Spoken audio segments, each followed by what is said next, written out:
Iran అనే ఒక సార్వభౌమత్వ దేశం లోపలికి వెళ్ళి ఇజ్రాయెల్, అమెరికా అత్యంత పాశవికంగా ఆ దేశ అధినేతను చంపేసి దుర్మార్గంగా వాళ్ళ మీద యుద్ధం చేసుకుంటూ దాన్ని వాళ్ళు అనుకున్నంత తొందరగా గెలవలేకపోతున్నారని చెప్పి ఒక వినాశనానికి పాల్పడుతూ ఉన్నారు.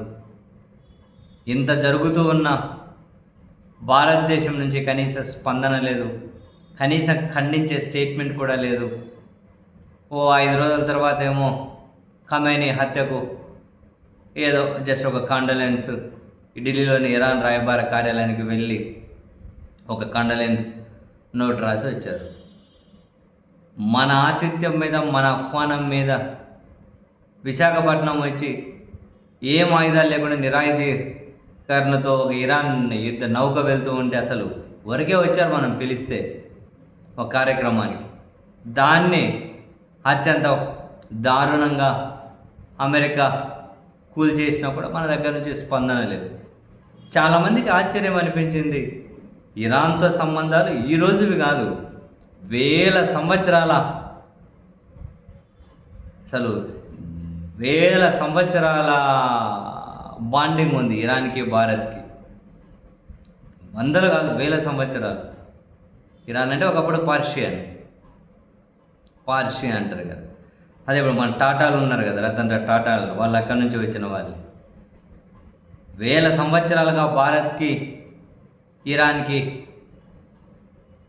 బార్డర్ పంచుకుంటున్నారు. పాకిస్తాన్ విడిపోయిన తర్వాత ఇరాన్ బార్డర్ మొత్తం పాకిస్తాన్ బార్డర్ అయింది. అసలు తిండి, ఆహారం, డ్రెస్సులు, నిర్మాణాలు, చాలా సంస్కృతి, సాహిత్యం, కళలు, చాలావన్నీ కూడా పర్షియన్ నుంచి, ఇండో పర్షియన్ స్టైల్లోనే అక్కడి నుంచి వచ్చినవే చాలా. ఇప్పుడు హైదరాబాద్ నిర్మాణానికి పునాదులు వేసిన కుతుబ్ షాహీలు ఉన్నారు కదా, వాళ్ళు ఇరాన్ నుంచి, పర్షియా నుంచి వచ్చిన వాళ్ళే.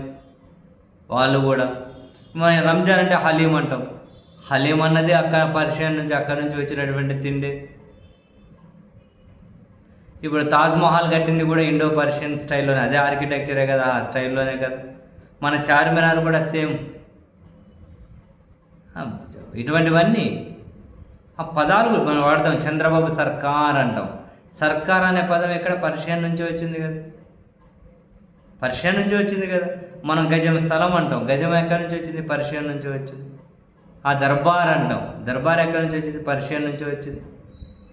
సిపాయిల తిరుగుబాటు, సిపాయి అంటాం. సిపాయి ఎక్కడి నుంచి వచ్చింది? పర్షియన్ నుంచి వచ్చింది.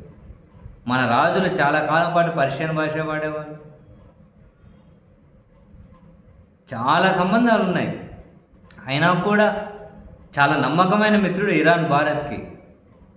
మరెందుకు భారత ప్రభుత్వం ఇంత మౌనంగా, ఇంత అచేతనంగా, ఈవెన్ తన విదేశాంగ విధానాన్ని కూడా, ఆ విశ్వసనీయత కూడా ప్రమాదంలో పెట్టేసి ఎందుకు ఈ విధంగా తయారైపోయారు అని అంటే, దేశంలో చాలామంది నుంచి, నెటిజన్ల నుంచి, దేశంలో చాలా ప్రముఖ పార్టీల నుంచి, ప్రముఖ వ్యక్తులు కూడా స్పందిస్తూ ఉన్నది, భారత్ మౌనం వెనక అదానీ ఉన్నారు అని. ఎందుకని?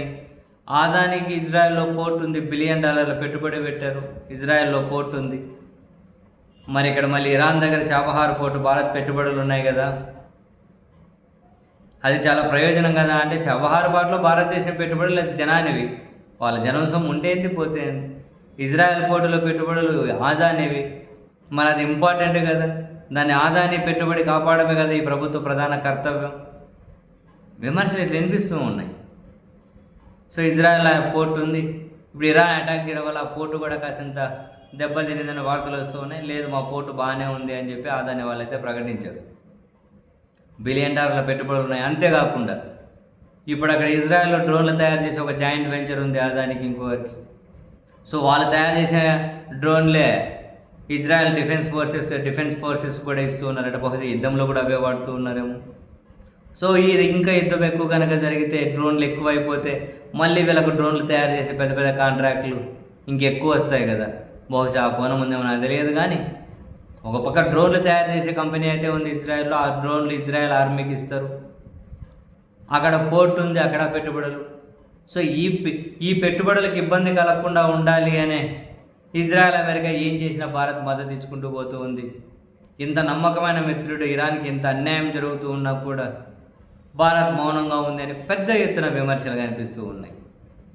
బట్ కారణాలు ఏదైనా ప్రస్తుతం ఇరాన్ విషయంలో భారతదేశ వైఖరి మన విశ్వసనీయతను ప్రపంచ స్థాయిలో ఖచ్చితంగా క్వశ్చన్ చేసే విధంగానే ఉంది.